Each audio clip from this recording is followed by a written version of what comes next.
दर्शकों, स्वागत है आपका खबर फेस टू फेस पे। आप देख रहे हैं Khabar face to face YouTube channel और मैं हूं ज़ीशान आज़मी। आइए देखते हैं आज की ताज़ा खबरें।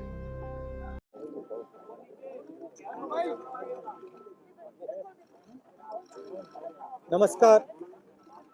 जैसे आप सब जानते हैं, आज हमारे जो ऑपोजिशन के सस्पेंडेड एमपीज हैं, उनके 14 दिन सस्पेंशन के हो गए हैं। हाउस में जिन चीज़ों के बारे में ऑपोजिशन डिबेट करना चाहती है, वो डिबेट सरकार नहीं होने देती है।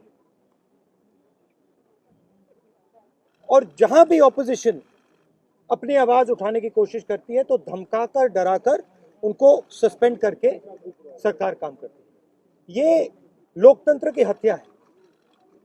पार्लियामेंट हाउस में डिस्कशन होना चाहिए, सब मुद्दों पर डिस्कशन होना चाहिए, मगर जो डिस्कशन हम करना चाहते हैं वो हमें करने नहीं दिया जाता है। सरकार के ऊपर हम सवाल उठाना चाहें, सरकार सवाल उठाने नहीं देती। 3-4 ऐसे मुद्दे हैं जो सरकार मतलब नाम तक लेने नहीं देती। तो ये सही तरीका नहीं है। प्रधानमंत्री जी हाउस में नहीं आते हैं। कितने दिन से नहीं आए? 13 दिन हो गए प्रधानमंत्री हाउस में नहीं आते हैं। एक दिन आते नहीं है। ये कोई तरीका नहीं है लोकतंत्र को चलाने का। We have here our suspended members. This is a symbol of the democracy of this country. This is the symbol of the crushing of the voice of the people of India. They've been suspended now for 2 weeks. They are sitting outside. Their voice has been crushed. They've done nothing wrong. We are not allowed to discuss important issues in Parliament. We are not allowed to debate things in Parliament. Bill after bill after bill after bill is just passed in the din. This is not the way to run Parliament. The Prime Minister doesn't come to the House. And any time we want to raise an issue of national importance, we are just not allowed to do so. It's a very unfortunate killing of democracy that is taking place. एक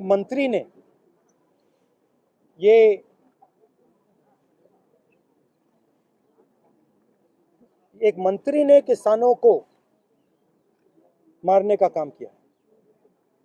प्रधानमंत्री जानते हैं, उनके साथ उनकी team में है। हमने कहा उस समय भी डिस्कशन नहीं होने दी।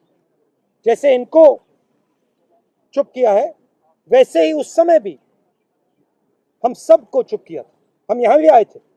हमने कहा था कि देखिए, चर्चा करने दीजिए। सच्चाई सबको मालूम है। सच्चाई ये है कि किसानों के खिलाफ 2-3 बड़े पूंजीपति खड़े हैं। नरेंद्र मोदी जी आगे हैं। मैं भी सोच रहा था, इनको राज्यसभा के चेयरमैन ने नहीं निकाला है,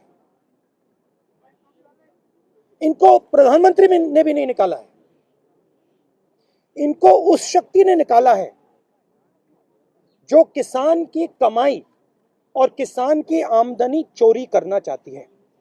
इसलिए यहां बैठे हैं। प्रधानमंत्री इंप्लीमेंटर है, चेयरमैन इंप्लीमेंटर है। शक्ति, जैसे हिंदू धर्म में शक्ति होती है, हर व्यक्ति के पीछे शक्ति होती है। दुर्गा की शक्ति होती है, लक्ष्मी की शक्ति होती है, वैसे ये पूंजीपतियों की शक्ति है।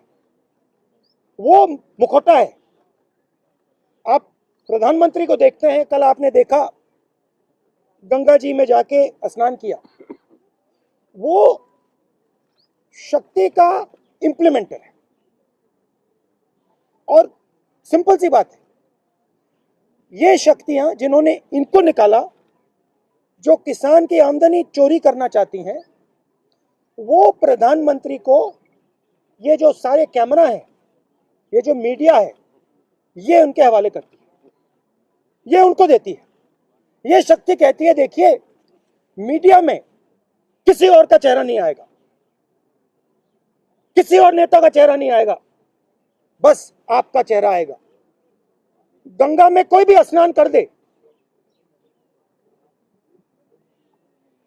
वो टीवी पे नहीं आ सकता, मगर अकेले प्रधानमंत्री गंगा में स्नान करेंगे, पूरा हिंदुस्तान देखेगा, पूरा हिंदुस्तान देखेगा।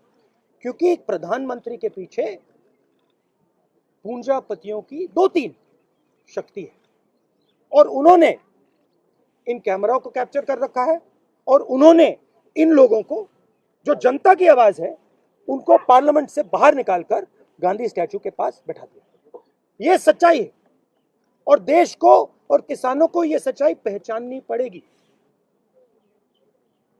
लखीमपुर का जो मुद्दा है वो आप पार्लियामेंट में उठाएंगे ना? पार्लियामेंट में उठाएंगे, उठाने नहीं देंगे। हम दो हमारे दो, उठाने नहीं देंगे। 4 लोग उठाने नहीं देंगे, इनको बाहर कर देंगे। लखीमपुर खेरी पे डिस्कशन नहीं होगा, चाइना पे डिस्कशन नहीं होगा, किसानों पे डिस्कशन नहीं होगा, नहीं हो सकता। कैसे होगा? इसका क्या मतलब है? कोई मतलब नहीं। ये तो अब बिल्डिंग है, म्यूजियम है, म्यूजियम है अब। राहुल जी, मेरा सवाल यह है कि लगातार आप सीतापुर, लखीमपुर खीरी गए, हिरासत में भी लिया गया आपके नेताओं को। 12 लोगों को एसआईटी ने कहा कि सोची समझी साजिश के तहत इन लोगों ने गाड़ियों से किसानों को रौंदा। अब सवाल यह है कि लगातार आप संसद के भीतर, संसद के बाहर ये मांग करते रहे कि जो मौजूदा गृह राज्य मंत्री हैं उनको तत्काल प्रभाव से बर्खास्त किया जाए, वो अभी ऐसा हुआ नहीं। आगे अब आप जब इन्होंने अपनी जीप किसानों के ऊपर चलाई, इनके पीछे कौन सी शक्ति थी? छूट किसने दी? किस शक्ति ने उनको, कितने दिन हो गए, किस शक्ति ने उनको जेल से बाहर रखा आज तक? कौन सी शक्ति है ये? वही शक्ति है जिसने इनको निकाला। Thank you sir. Thank you. Thank you so much.